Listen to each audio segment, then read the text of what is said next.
जय श्री राधे कृष्ण। आप सभी का हमारे YouTube चैनल पे बहुत बहुत स्वागत है।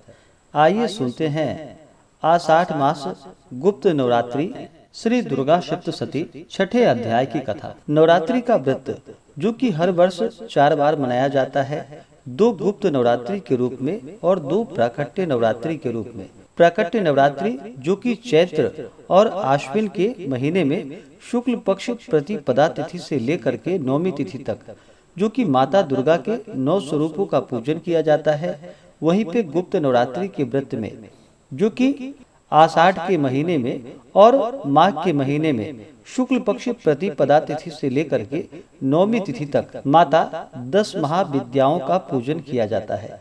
जो भी भक्त सच्ची श्रद्धा के साथ, नियम और निष्ठा के साथ गुप्त नवरात्रि का व्रत करते हैं, उनके सभी प्रकार के दुख और कष्ट दूर हो जाते हैं तथा माता महाविद्या की कृपा से सभी प्रकार के सुख और समृद्धि की प्राप्ति होती है। तो आइए सुनते हैं श्री दुर्गा सप्तशती छठे अध्याय की कथा। इस अध्याय में ध्रुवलोचन वध की कथा का वर्णन है।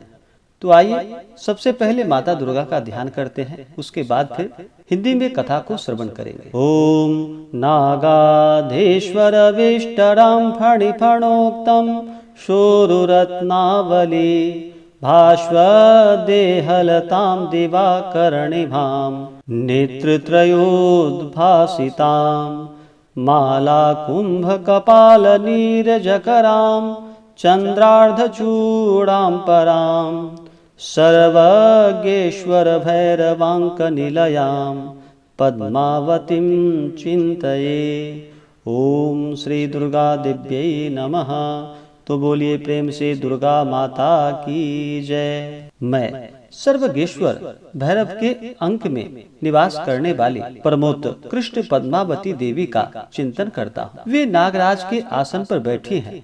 नागों के फणों में सुशोभित होने वाली मणियों की विशाल माला से उनकी देहलता उद्भासित हो रही है। सूर्य के समान उनका तेज है। 3 नेत्र उनकी शोभा बढ़ा रहे हैं।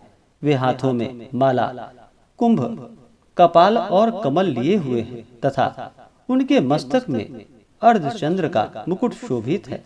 ऋषि कहते हैं, देवी का यह कथन सुनकर दूत को बड़ा अमर्ष हुआ और उसने दैत्यराज के पास जाकर सब समाचार विस्तार पूर्वक कह सुनाया। दूत के उस वचन को सुनकर दैत्यराज कुपित हो उठा और दैत्य सेनापति ध्रुवलोचन से बोला, ध्रुवलोचन, तुम शीघ्र अपनी सेना साथ लेकर जाओ और उस दुष्टा के केश पकड़कर घसीटते हुए उसे बलपूर्वक यहाँ ले आओ। उसकी रक्षा करने के लिए यदि कोई दूसरा खड़ा हो तो वह देवता, यक्ष अथवा गंधर्व ही क्यों न हो, उसे अवश्य मार डालना। ऋषि कहते हैं, शुंभ के इस प्रकार आज्ञा देने पर ध्रुवलोचन दैत्य 60,000 असुरों की सेना साथ लेकर वहां से तुरंत चल दिया। वहां पहुंचकर उसने हिमालय पर रहने वाली देवी को देखा और ललकार कर कहा, अरे तू शुंभ निशुंभ के पास चल। यदि इस समय प्रसन्नता पूर्वक मेरे स्वामी के समीप नहीं चलेगी तो मैं बलपूर्वक झोटा पकड़कर घसीटते हुए तुझे ले चलूंगा। देवी बोली, तुम्हें दैत्यों के राजा ने भेजा है। तुम स्वयं भी बलवान हो और तुम्हारे साथ विशाल सेना है। ऐसी दशा में यदि मुझे बलपूर्वक ले चलोगे तो मैं तुम्हारा क्या कर सकती हूँ। ऋषि कहते हैं, देवी के यूं कहने पर असुर ध्रुवलोचन उनकी ओर दौड़ा।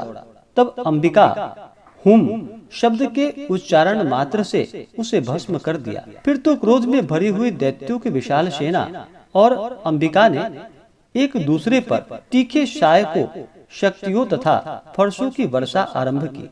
इतने में ही देवी का वाहन सिंह क्रोध में भरकर भयंकर गर्जना करके गर्दन के बालों को हिलाता हुआ असुरों की सेना में कूद पड़ा। उसने कुछ दैत्यों को पंजों की मार से, कितनों को अपने जबड़ों से और कितने ही महादैत्यों को पटककर ओठ की दाढ़ों से घायल करके मार डाला। उस सिंह ने अपने नखों से कितनों के पेट फाड़ डाले और थप्पड़ मारकर कितनों के सिर धड़ से अलग कर दिए। कितनों की भुजाएं और मस्तक काट डाले तथा अपनी गर्दन के बाल हिलाते हुए उसने दूसरे दैत्यों के पेट फाड़कर उनका रक्त चूस लिया। अत्यंत क्रोध में भरे हुए देवी का वाहन उस महाबली सिंह ने क्षण भर में ही असुरों की सारी सेना का संहार कर डाला।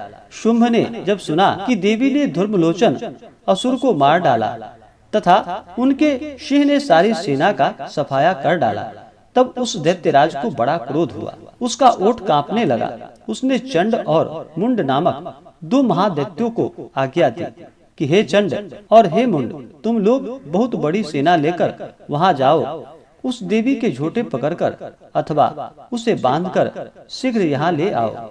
यदि इस प्रकार उनको लाने में संदेह हो तो युद्ध में सब प्रकार के अस्त्र शस्त्रों तथा समस्त आसुरी सेना का प्रयोग करके उनकी हत्या कर डालना। उस दुष्टा की हत्या होने तथा सिंह के भी मारे जाने पर उस अंबिका को बांधकर साथ ले शीघ्र ही लौटाना। इस प्रकार श्री मार्कंडेय पुराण में सावर्णिक मनमंत्र की कथा के अंतर्गत देवी महात्म्य में ध्रुवलोचन वध नामक छठा अध्याय पूरा हुआ।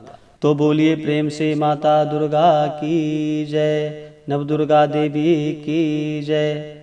इसी प्रकार से आगे की अध्याय को सुनने के लिए हमारे इस चैनल पे अगर आप नए हैं तो चैनल को लाल बटन दबा करके सब्सक्राइब करें, साथ में बेल आइकन घंटी को दबाएं ताकि मेरे वीडियो का नोटिफिकेशन आपको समय से मिलता रहे। वीडियो को लाइक करें, शेयर करें। सुखी रहे और स्वस्थ रहे। जय श्री राधे कृष्ण। धन्यवाद।